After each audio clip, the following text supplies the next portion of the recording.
За номын тайлбар хичээл 1-р дугаараар та бүхэнд Агнестийн гэгээ цувралын 7-р ном болох ухаарал бясалгал гээрэл гээд маш сайхан судраас уншиж өгөөд тайлбарыг хамт өгье гэж бодлоо. За бүгдээрээ энэ номын тайлбар хичээлийг та нар машиндаа явж байхдаа, гэртээ байхдаа, ажиллаа хийж байхдаа аливаа зүйлийг хийж байгаа юмдаа төвлөрч байхдаа сонсвол илүү их ойлгоноо. Тийм учраас та бүхнийг тавтаа сонсохыг хүсэж байна. За энэ ухаар бясалгал гээрэл болохоор энэ зурлуудаас баг хамгийн зузаан ном гэж хэлж болно. Энэчнээс мэдээж нэг удаагийн дугаар дээр бүгдийг уншиж чадахгүй юм чинь 5 дугаар бүлэг болох ухамсарлах вэ гэдэг сэдвийг уншиж өгье гэж бодлоо. Сэтгэлээ хамгаалахын учир.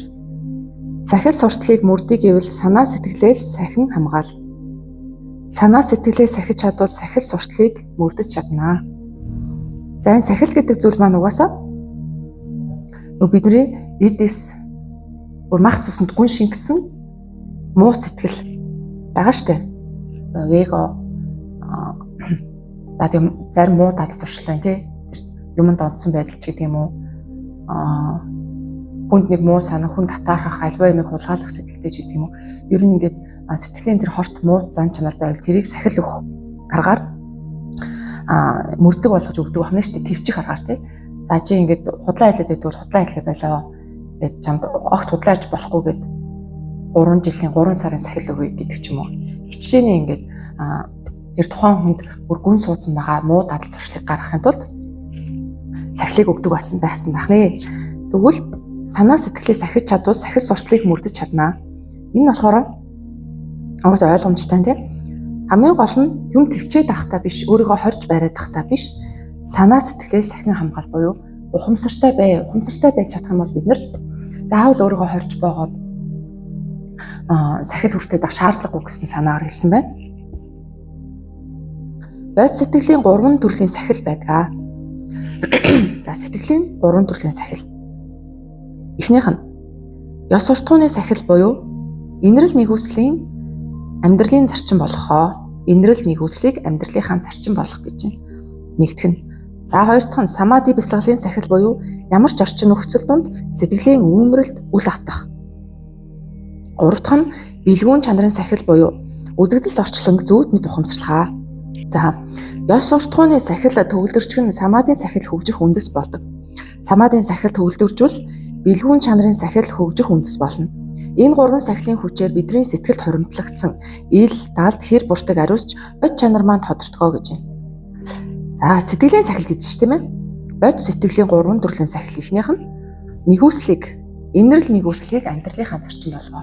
За яг хүмүүс бид нар шууд хүн болгоныг хайрлал, хүн болгонд өглөг өгөөл, хүн болгоныг инэрч нэгүүлэх сэтгэл байдгүй мэн л та. Яг дундаж хүний хувьд. Тэгвэл ийм сахилыг өгдөг байна шүү дээ. Цаг ямагт инрэл нэгүслийг хичээ, инрэл нэгүслийг бод.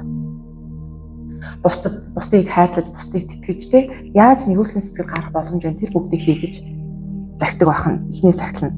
За хоёр дахь нь самади бясалгалын сахил буюу ямар ч орчин нөхцөл донд сэтгэлийн үүмрэлд үл автах гинэ. За энэ бол хүн болгонд хэрэгтэй сахил. Яагаад гэвэл бид нар чинь сэтгэлийн савчаан донд амьдардаг те янз бүрийн нөхцөл байдал бий болохоор нэг бол ууралдаг, нэг бол хямардаг, нэг бол шаналдаг, зовдөг, эсвэл хит их баярлдаг, хит их хүсч тэмүүлдэг ч гэдэг юм уу. Энэ ямар ч нөхцөл байдалд та сэтгэлээ төвшин тогтоон барих. Тийм сахил байх нэ. За гурав дахь нь бэлгүүн чанарын сахил буюу үзэгдэл орчлонг зүүд мэд ухамсарлах гэж байна. За яагаад үзэгдэл орчин чинь зүүд болчихвоо те? Энд чинь болохоор их нарийн өчрт ахгүй цаана. Бид нар шөнө унтахтаа зүүдээ мэддэг. За унтж байгаа юм чинь би зүүдэлж чинь зүүдхий хоосон байсан байна гэдгийг ойлгоод сэрдэг те өглөө. Яг тэрнтэй адилхан бид нар хэдий унтах нойрноос ирсэн боловч өдрийн турш бид нар тархиараа удирдуулж явдаг учраас энэ амьдралыг та нар яг жинхнээсээ мэдэрч ойлгодгүй. Жинхэнэ үнэн мөн чанарыг нь харж явдаггүй. Зөвхөн энэ тархиныхаа үзэл давтцсан бодлынхаа мананд явдаг учраас энэ сэрүүн зүудэндээ бид нар бас үргэлжлүүл амьдрдаг юм а гэдгийг боддын ухаанд бол цаг ямагт сургадаг. Тэгэхээр та энэ амьдралаа ч гэсэндээ нэг зүүд юм биш байгаа. Би хичнээн унтах нойрноос ирсэн ч гэсэндээ энэ амьдралыг бодит гэж бодож явах нь зөв үү?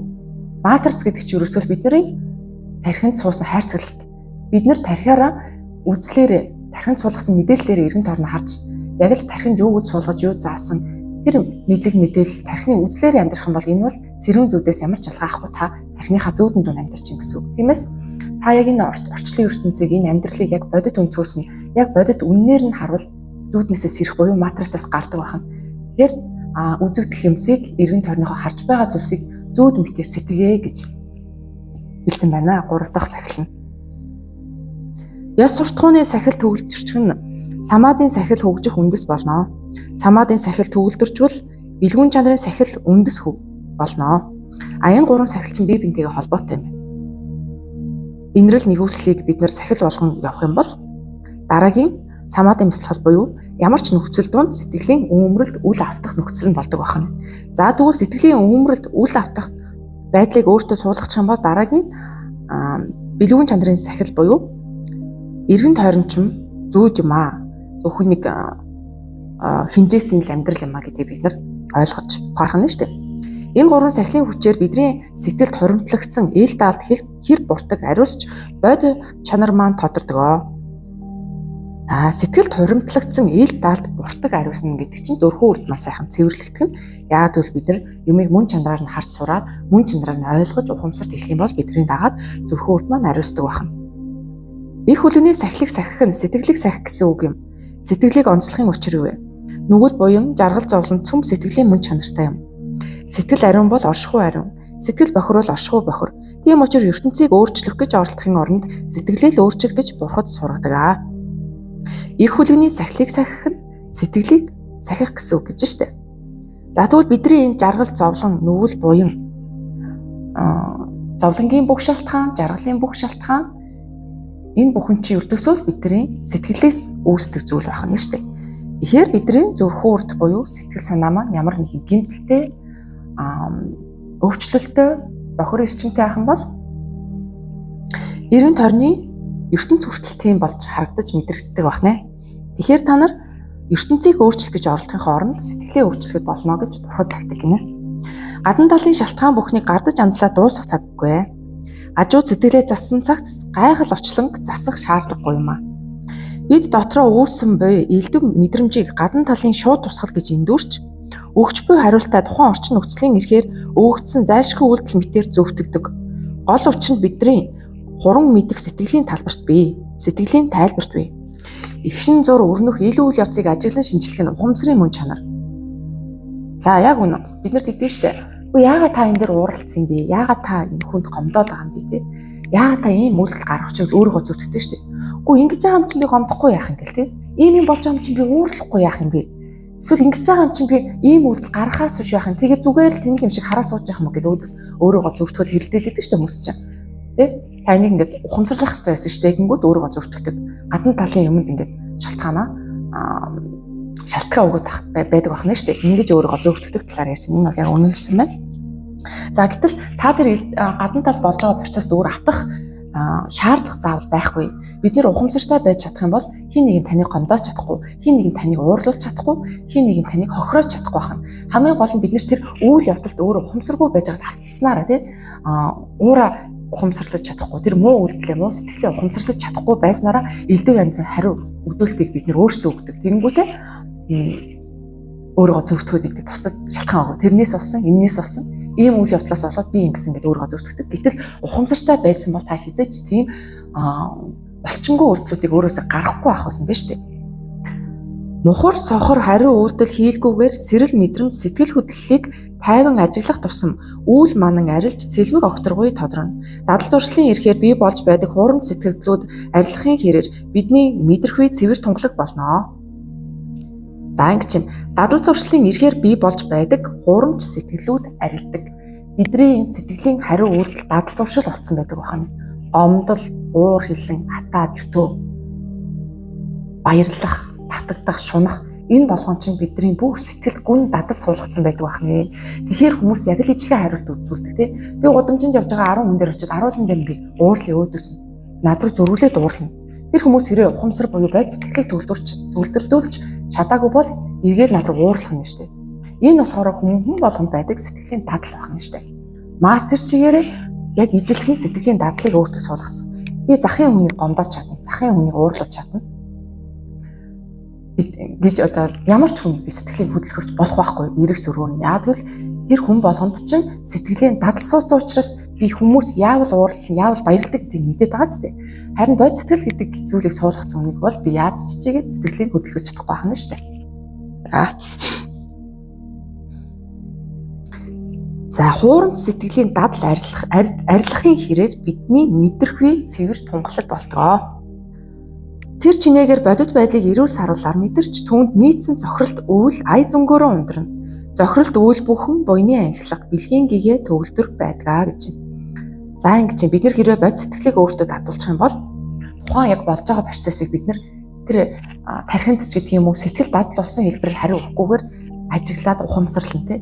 Ухамсарлсан бол хамгийн зөв хариу үйлдэл нь танаас ая зөнгөөрөө таны дотор доод сүнсний зөнгөөс ая зөнгөөрөө гадаг байна шүү дээ.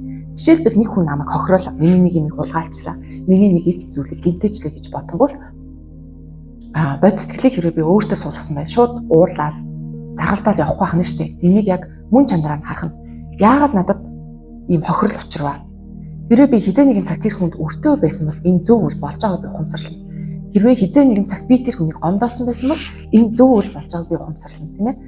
Тийм учраас би заргалдаж уурлаж явахгүй байна шүү дээ. Яг энэ мэдчлэн бид нар ухамсартай байж чадах юм бол тань тохиолдож байгаа үйлийг та яг тухайн агшинд нь хамгийн зөвөөр мэдэрч цаад мөн чанарын тунгаах чадвартай болно ухамсартай байсан цагт. За үнэн зөв зүйлийг нь тунгааж чадах юм бол бид нар эргээд хариу үйлдэхдээ хамгийн зөв хариуг нь өгдөг байна шүү дээ. Тэр бол таны дотоод сэтгэл дотоод сүнснээс гардаг хамгийн зөв цагтаа зөв хариу гарч байгаа юм тэрээ. Энэ болыг орчлын ертөнцийн зохиролт үйл гэж нэрлэдэг. Зохиролт үйл бүхэн буйны анхлаг бэлгийн гэгээ төгөлдөр байдаг. Ашид сэтгэлээ жолоодохыг хүсвэл ажиглан шинжлэх ухамсар юугаа аминд тулавч алдахгүй байхыг алгаа хавсран захиу гэж. За ямар ч зүйл болсон энэ ажиглах шинжлэх энэ сэрэг ухамсараа би миний аминд тулсан ч гэсэндээ би алдахгүй байхыг алгаа хавсран захиа гэж байна. Тэгэхээр бид нар яг уу энгийн тайван үедээ тухтай бүстэй байхдаа ухамсартай байж чаддаг. Хилээд ах бол тийм. Гэтэл сандарсан, яарсан, сэтгэл хөдлөлд автсан, айсан ч юм уу, хит их баярлсан ч юм уу, тийм үедээ бид нар ухамсараа алдах маш ойрхон байдаг. Тийм учраас бүр амин тулсан байсан ч гэсэндээ би одоо өгчээсэн байсан ч гэсэндээ энэ ухамсараа алдахгүй байхыг алгаа хавсарч захиа гэжээ. Сэтгэлээ хамгаалах, жолоодох, номхруулах гихчлэн Бурхны номд гардаг үг болгон ухамсарлах гэсэн утга илэрхийлдэг. Сэргэг ухамсарын хараанд ор сэтгэлийн орон зайд нисвансын хулгайч шургалж амжихгүй юм. Шурглаа гэхэд тэр дороо замрах нь шургасан юмхийн ухамсар жаахан суларсан ихшин юм. Ухамсарын хараа тодормогт зүү даятай замрах болно. Инрэл хайр буян бэлгийн дотоод бясалгалаа алдахгүй гэсэн үг. Энэ утгаар нь сэтгэлийг хамгаалах гэж ярьдаг. За сэтгэлийг хамгаалах гэж юу вэ гэх юм бол бид нар ухамсараа алдахгүй байх нь. Гэтэл ухамсарын тэр хараа ухамсарт мөч жоохон сулрна шүү дээ. Бидний ухамсар жоохон сулрахад нисвансын хорт бодол, хорт сэтгэл шурглан орж ирдэг. Хэрвээ энийг тэр дор нь анзаарсан бол буцаад бид нар ухамсар руугаа шилжихэд таны тэр бодол сэтгэл рүү өгсөн нисвансын хор тэр дороо зүү даятай замрах болно гинэ. Энэ бол юу ч хийж болно. Хин нэг хардах сэтгэл, айх сэтгэл, шунах сэтгэл, хариу харсан сэтгэл, гомдох сэтгэл, эгоны сэтгэл те өөр юу гэдэг энэ болгон чинь нисвансын сэтгэл гэж үздэг бодтой хүн те та нар мэдж байгаа. Гэтэл бидний ухамсар жоохон алдагдахад тэр сэргийгээр нь саяны нисвансын бодол сэтгэл хөдлөл юу гэдэг тэр болгон чинь шургалж орж ирдэг гэж чинь. Буцаад унжсэн ухамсараа та буцаагаа тогтооход саяны сэтгэлийн нисвансууд зүү даятай замгардаг гинэ. Ухамсарын жолооноос алдуурсан сэтгэл уур, шунал, мунхарлын агсам зоргоор цогтуу заан аятаа төвшин амгалан амьдралыг түүвэн сүйтгэдэг. Түүнийг ажиглан шинжгүй жолоод салмаас номхруулж гимэн инх амьдралын тусын тулд зүтгэх хөлөг унлаг болж хувирнаа. Энэ утгаар нь сэтгэлийг номогдох нь жолоодох гэж нэрлэдэг. За сэтгэлийг номогдох нь жолоодох гэдэг нь бид нар хит сэтгэлд автсан үедээ цогтуу заан аятай галзуу байдаг. Гэтэл түүнийг ажиглан өөрийнхөө тэр сэтгэл хөдлөлийг те өөрөөс гарч байгаа тэр доктортой бус савлгаатай сэтгэлийг ажиглаж шинжснээр буцаад ухамсараараа жолоод цалмаар ингээд номхруулж байгаа юм шиг нэг хамгаалан сэтгэл рүү очдог. Энийг сэтгэлийг номхотгон жолоодох гэдгээ гэж. За энэ бүхэн үлгэр зөөрлөл үгэнд тушигдаж үлгэрт төөрөлдөж болохгүй шүү гэж гэгэрсэн багш бүхэн сануулдаг. Сэтгэлээ хамгаална гэд нүдээ хаад чихээ бөглөж суух, нисвансыг дарна гэд далд ухамсар лууга булж далдлах мэтийн мунхаглал үүнээс үүсдэг. Сэтгэлээ хамгаалах харуул номхруулах ташуурна. Ажиглах шинжилгээс өөр юу ч биш ээ гэж. За энэ маш олон хүмүүсийн гаргадаг алдаа гэсэн байна л да. Бид нар одоо далд ухамсар лууга чихдэг гэж штэ. Нөгөө нисвансыг дарна гэл муу сэтгэл тэр шунал хүсэл тачаал уур хилэн тэр муу бодол үүсэнгүүтээ өөртөө дарчдаг гэж. Тэр нисвансын сэтгэлээс холдож байгаа царай далд ухамсартай хадаад байна гэж штэ. Энэ бол биш гинэ. Буруугаар ойлгосон хүмүүс ийм үйлдэл хийдэг. Сэтгэлээ хамгаална гэд нүдээ хааж чихээ бөглөөд юу ч хараагүй юм шиг, юу ч сонсоогүй юм шиг тийм тэнэг байдлаар гүлийж бас болохгүй гэж штэ. Тэгэхээр сэтгэлээ хамгаалах харуул номхруулах ташуурна. Ажиглах шинжилгээс өөр юу ч биш юм аа. Ухамсартай байх, ажиглах те түүнийг ажиглах, шинжилэн тунгаах нь л одоо сэтгэлээ хамгаалах, номхруулах ганц арга юм шүү. Өөр юм байхгүй шүү гэж. Нисванстаа тэмцэх зэвсэг нь ажиглах шинжилгээс өөр юу ч биш. Ямар нэг идэвхийсэн үйлдэл хийлгүй юунд ч барьцдахгүйгээр энгийн чөлөөтэй ухамсарлан гэсэн үг ээ. Энэ ухамсараа аминд тулавч алдахгүй байхыг Шантидева гиген бидэнд алгаа хавсран захиж байна. Хичнээн нандин гэрээс болох нь ил үгээс мэдрэгдэнэ. Хорон дутмын ухамсарт суралцахын тулд дараах зүйлсийг мөрдлөг болгохыг гиген багш зөвлөжээ. Эдгээрт бодисодын сахил суртал бүрэн агуулгатаараа багтсан гэж. Хором дутмын ухамсар гинэ. Бид нар хором дутамдаа буюу тэр секундээс ч бага хугацаанд, дойлоос ч бага хугацаанд ухамсар сэргийг бэжиж хором дутамдаа ухамсартай байна гэж ярих нь шүү дээ, тийм ээ. За энэ хором дутмын ухамсарт бид нар суралцдаг байна. За чин зүрхний залбирал. Буруу зүвийг ялган таниулах. Буйны садан багшид шадарлаж сүслэн залбирагч хувь ёроолтонд сүлд ухамсар хялбархан төрнө гэж.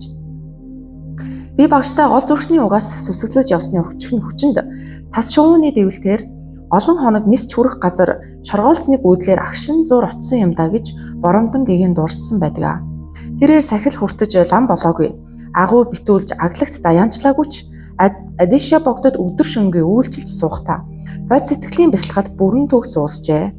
Адишата богдч гэсэн төв үзлийн их бандтай болж эрдэн бүхэнд цоорсон хідээч өөрөөс үзэл доогуур сэтгэл төдийтний ёсны дармагидр багшаас бод сэтгэлийн авшиг хүртэж гээрэлд хүрсэн юм а.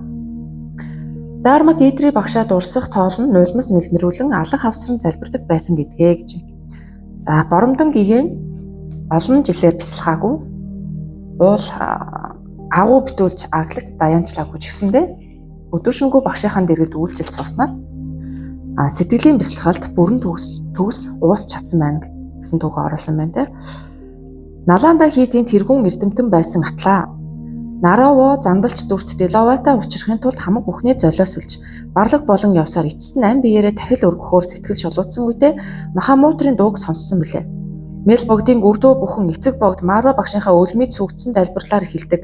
Шантидева гиген бясалгал бүрийнхээ онгод хямраа манзуушор бодисодод залбиран олж авдаг байсан. Энэ бол хоосон гордлох хийсвэр төсөөлөл биш, маш бодтой амьд эрчмээр тэжигдэхин нэр.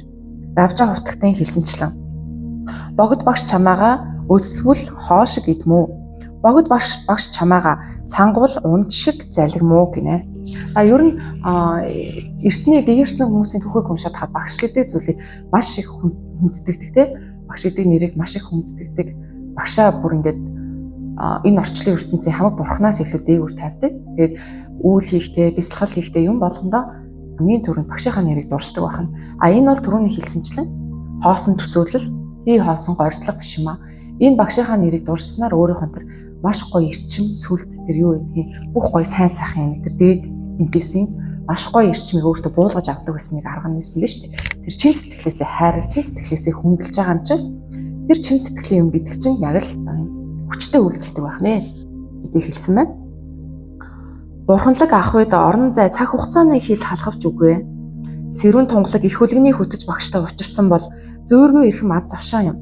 Учраагүй ч алдрыг нь сонсож сургаалыг нь хүртсэн эрт дэдүүгийн гэгэрсдээс чин зүрхний залбирлаар адис ивэл хүртэж болно. 10 зүгийн бурхад бодисодын мэлмий цаг үргэлж намайг толдоостой гэсэн санамжаар ухамсарс хийгээд итгэж байхыг Шантидева гэген зөвлөсөн байна. Яг үнэ. Бид нар багш нар гэгэрсэд өөр юм байт юм бэ? Бурхад байж болно шүү дээ бас. Бид нартай чин сэтгэлээсээ талархаж, чин сэтгэлээсээ залбирч тэрнгээрээ тэр чин сэтгэлээс гарч байгаа хүндэтгэл, хайр, тэр нэгүүлсэл юу гэдэг тэр болгоныхоо өөрөө өөртөө тийч дууддаг байсан байгаа байхгүй юу? Гэтэл одоо энийг мухас ус болгоцсон тий. Ямар ч чин сэтгэлийн юм байхгүй, ямар бурханд мөргөөд байгаагаа мэдгүй, ямар багшид мөргөөд байгаагаа мэдгүй, очиод мөргөө сүү өргөөл будаацсаад идэг шүү дээ. Гэтэл энд бол мухар сүсэг битүү явдаг. Гэтэл энийг бол чин сэтгэлийг маш тийм ариун үйл болгож хийдэг байсан байх нь шүү дээ. Бодит эрчмийн үйл болгож хийдэг байсан. Одоо бол бид нар ингээл мөргөөлөөдөө будаа сүү цацаал ингээл явааддаг. Хинд яагаад ямар учраас юу ухаарсан гэж тий, юу ухамсарлсан гэж тийж мөргөж байгаа юм бэ? Юу ч бодохгүй ингүүл нэг өшөөгдөн ингүүл намайг гимээ сэлтрүүлэх бах та гэсэн хий хоосон ойртлого төсөөлөл мухар сүсгээр тийж мөргөдөг болсон шүү дээ. За ийм сайхан зүйлийг ийм гоё чин сэтгэлийн эрчмийн бодит зүйлийг мухар сүсэг болгоцсон байна. Өдөрт 3 удаа 3 бүлэгт залбирлын бясалгал хийж зурын хэр буртгаа ариусгаж байхыг сануулжээ. Эхний бүлэгт нь төгс гэгэрсэн бүхнийг урин дуудаж өргөл мөргөл үлдэхээ. Удаах бүлэг нь алтас унал бүхнээ дурдан намжилж ахиж алдахгүйг санад сэрэх. 3 дахь бүлэг нь ариусал буян амар амгалан бүхний хамаг амтны тусын тулд бод тутагт зориулхаа гэж. За энэ нэгдүгээр зүйлсээс ухамсарс хийгээд итгэж байхыг Шантидева гэген зөвлөсөн байна. Тэр дагаа угаахад бие хөнгөртөхтэй адил залбирлын хоромд бурханлаг адистын хураар дотоод ахуй цэвэршдэг ажээ. Хүн дэндүү мартамхай нэг л мэдхэд өөрөөсөө алдуурчсан уршигч ертөнцийн улаан тоосон тунд манаргаж явдаг. Өглөө өдөр үдэш бүр зориуд цаг гаргаж дотоод угаалга үлдэж юу хийж яаж юу яваагаас ихэрч марцснаа санаж алдснаа залруулж байвал хур цугларахгүй амар юмаа гэж. За энийг бэлтгэл орж байгаа бүх хүмүүс хэлдэгтэй. Нөгөө ухамсараа алдцсан явж орж гараа л хаяа ухамсартай бай гэдгээс сэрж санах юм. Тэгэл ихэнх үедээ ажил төрөл ахуй амьдрал гэдэг нэг ухамсараа алдчихад ингэж хүн болгон ярьдаг. Энэ ухамсарыг хорон тутамдаа дадуулна гэдэг чинь бас тийм амар зүйл биш. Цаг хугацаа зарцуулдаг байхгүй. Тийм учраас энэ аргыг хэрэглэдэг байсан мэт. Өглөө өдөр орой өөртөө заавал тийм залбирал ухамсар сэхэтэй байхын залбирал ухаарлын тийм дотоод ариусал хийх ингээд бяцлагыг зөвлөдөг байх нь шүү дээ. Тэгэхгүй бол хүн гэдэг их мартамхай нэг мэдхэд л ингээд хорвоогийн тоосон тунд ингээд божигнуулаа явж идэг гэж шүү дээ. Тийм учраас энийг дадал болгох хүртлээр өглөө өдөр оройдоо ядаж өөртөө ядаж 5-10 минутын зав гаргаад би энд ухамсартай байна тий. Би өөрийгөө ажиллаж байна. Би дотоодд оршиж байна.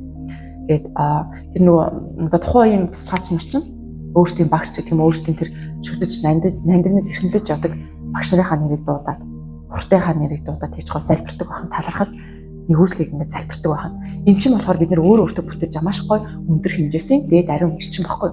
Энэ эрчмийг тэгж хойд цагта бол тэгж өөртөө цуглуулж бий болгож өөрийн дотоод сэтгэл сүнс энэ болгоно эрчмээ ингэж цэвэрлэж угаадаг байсан байх нэ.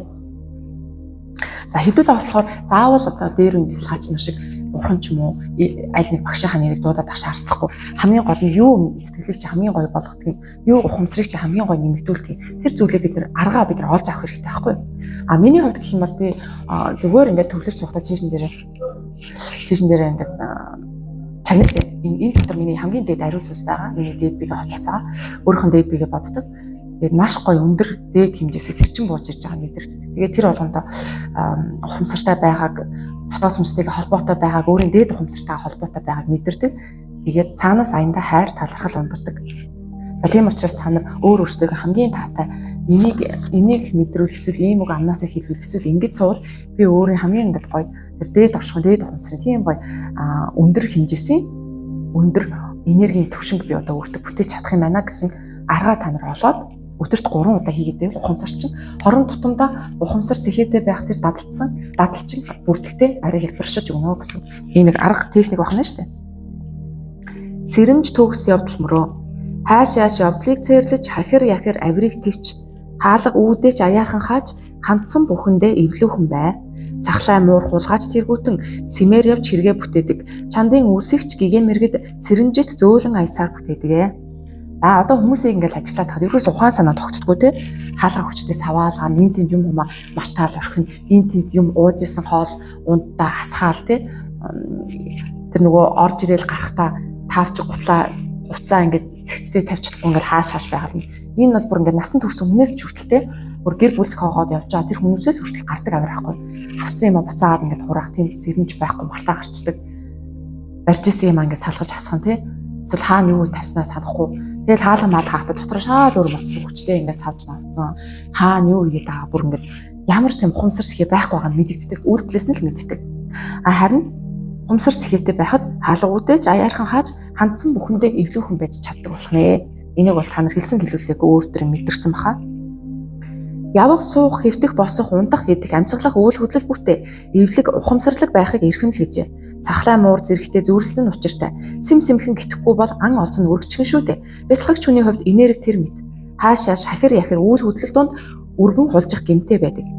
Бүх биеэр улам бүр тавиран урсах энергийн долгиог мэдэрч байгаа хүн өөрийн ирэхгүй сэрэмжлэх бизээ. Нөгөөдөөгөр энэ зөвлөмж нь бусдад өөрийгөө зарлаж би бясалгадаг хүн, би гэгэрдэг хүн гэж ойвргон загнах хэрэггүй. Хинт ч үл мэдэгдэм чимээгүйхэн цэцгэл гэсэн үг ээ гэж байна.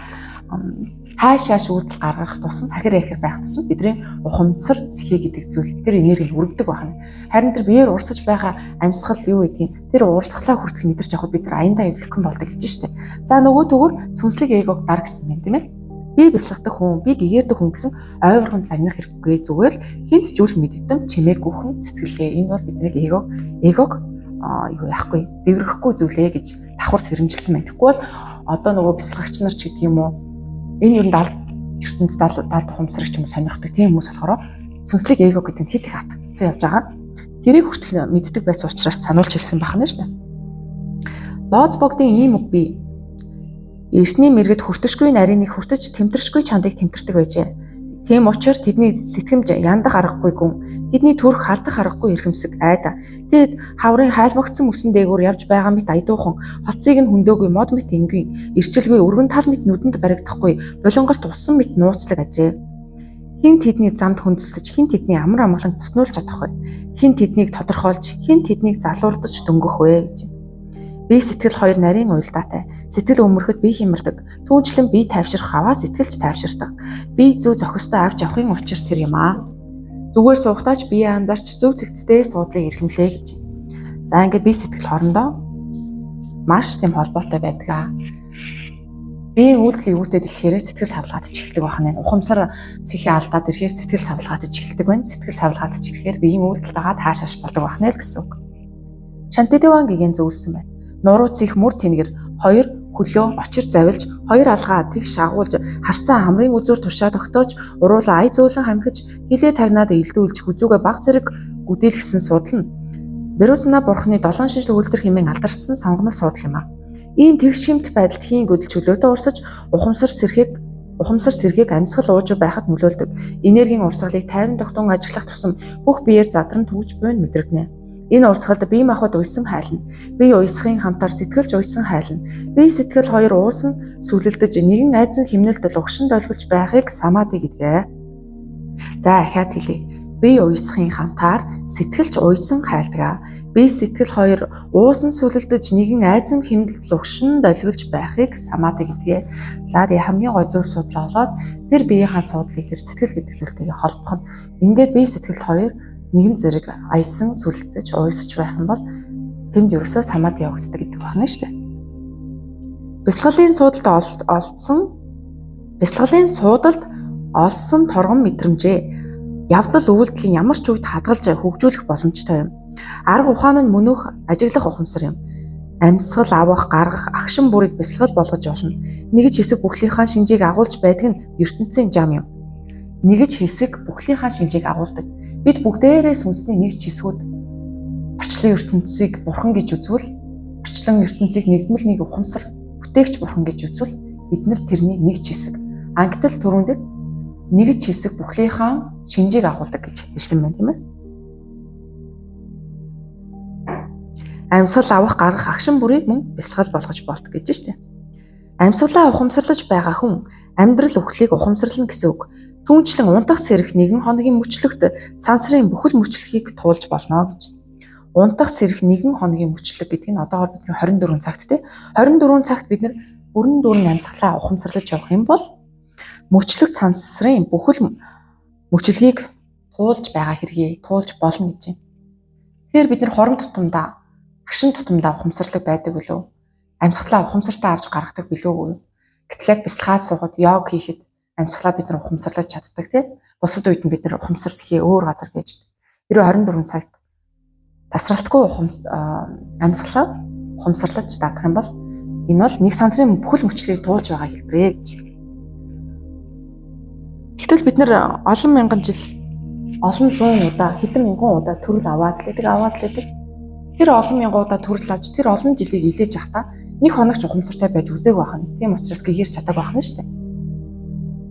Унтах цагтаа бурхан багшийг нирван дүрийг үлгэрлэн хэвтээ. Удахгүй сэрэх санамж сэхийг дотроо агуулж тайван нойрсон. Сэрэмж төгс атлаа тайван нойрсож сурвал үхлийгч гэсэн тэнхүү сэхэлэг тайвнаар угтаж чадна. Унтахтаа өмөрч будангуур дөхөн унтсан хойноч хардарч сэрэгтээ үлби чадарсан сэрэх болно. За унтахтаа өмөрч будангуур дэгтэй унтсан хойноч хар дардаг. Унтахтаа хүртэл би энэ ингээд зангирсан сэтгэл санаа докторгүй. Санаа сэтгэл нь жилээсээ унтахад өглөө босохдоо ч гэсэндээ үлби чадарсан сэрдэгэ гэж байна. Үхлийг өмөрч угтсан хүн зуурдын сансарт төөрч дахин төрөхдөө доод заяанд төрөх буйцаа. Ядаж унтахаар хэвцэн үедээ хорвоо ертөнцөөс уяа хүлээсээ бүрэн тасалж өөрийгөө чөлөөлж сурвал үхэлдээ тулгарх агшинд туйлын нандин туршлага болох нь лавтай. За бидний нөгөө ухамсар сэрээгүй хүмүүст зориулж хэлсэн байж тээ. Унтах гэдэг чинь бичил үхэл юм аа. Унтахтаа бидний ухамсар өөр хэмжээс шилждэг. Бахан бие үхсэн тохиолдолд бидний ухамсар бас өөр хэмжээсээс шилждэг. Эндээ сэрэмж сэхээд байхгүй бол бид нар үхлийг үүмэрч угтдаг нөгөө сэтгэл санаа чинь савлгаатай үхлийг угтдаг байна шүү дээ. Ямар ч ухамсар байхгүйгээр үхлийг угтвал зуурдын сансарт төөрч буюу дөрөв хэмжээст төөрчдөг байна. Гэтэл тэр үүмэрч сандалахгүй ухамсар сэхэлэг бүрэн төгс хорон тутамдаа тэр сэхэлэг ухамсартай байхыг дадуулж чадсанаар бидний үхлийн агшин хүртэл бидний сэтгэл савладаг байна. Тэгээд ухамсар ая зөнгөөрөө хаана юу хийх вэ? Яаж гэрэл рүү орох вэ, тий? Яаж адил сүнснийх ангид зүг гэр зам руу орох вэ гэдгийг ойлгож мэдэрдэг байна шүү дээ зөнгөөрөө. Тэгэхгүй ингээд сандраас авчаад өгөхтэй өгч сандраас авчаад ямар ч ухамсаргүй байх юм бол зуурдад төөрдөг буюу дөрөв хэмжээс астрал ертөнц рүү гараа авчих боломжтой. За тэгэл цаашаа бүр 80 юм болдог байна шүү дээ. Унтахтаа ядаж та нарын хорвоо ертөнцийнхаа уяа хүлээснээс бүрэн чөлөөлөгдөж унтаа. Өөрийгөө чөлөөлж сурвал үхэлтэй тулгарх агшинд туйлын нандин туршлага болох нь лавтай. Бурхан багшийн нирван дүрийг үлгэрлэж буйн хэлбэрийн ч агуулгын ч утга учиртай. Баруун хажуугаараа хөвтөх арслан хэвтэр нь бясалгалд хамгийн тохиромжтой байрлал гэдэг. Энэ үед хамрын зөв нүх илүү нэгдэж энергийн урсгал зөв болдроор урсдаг. Энэ хүү хэвтээд элдв болт авталгүй дотоод ахуйгаа ажиглан толцоор цасан ширхэг тунгалаг агаарт хайлах шигээр хоосон чанарт уусан шингэмээ гэж. За ингээд ердөө дөрвөн хуудсыг уншиж тайлбарлахад асар их тайлбар, асар их ойлголцыг авч болохоор байна. Энэ зузаан номны дөрвөн хуудсыг уншиж тайлбарлаа. Бараг цаг болж байна тийм. Дөрвөн хуудас дээр маш их ухамсарлаг ухаарах олж авах юм их байна. Цаашдаа би цуврал болгон энэ тентээс гоё хамгийн гоё хэсгүүдийг төвж таамжтай. Номын тайлбараа өргөжлүүлэн хүргэе. Бүр ингээд дугаарлаад ингээд бүр гоё та нарт сонсоход бүр хэлбэр болгоод ижилхэн ингээд зураг тавиад үе гэж бодлоо. Энэ дөрвөн хуудаснаас маш их зүйлийг ойлгосон байх гэж бодож байна. Энэ ухамсар сэхээний талаар зөвхөн ярьлаа тий.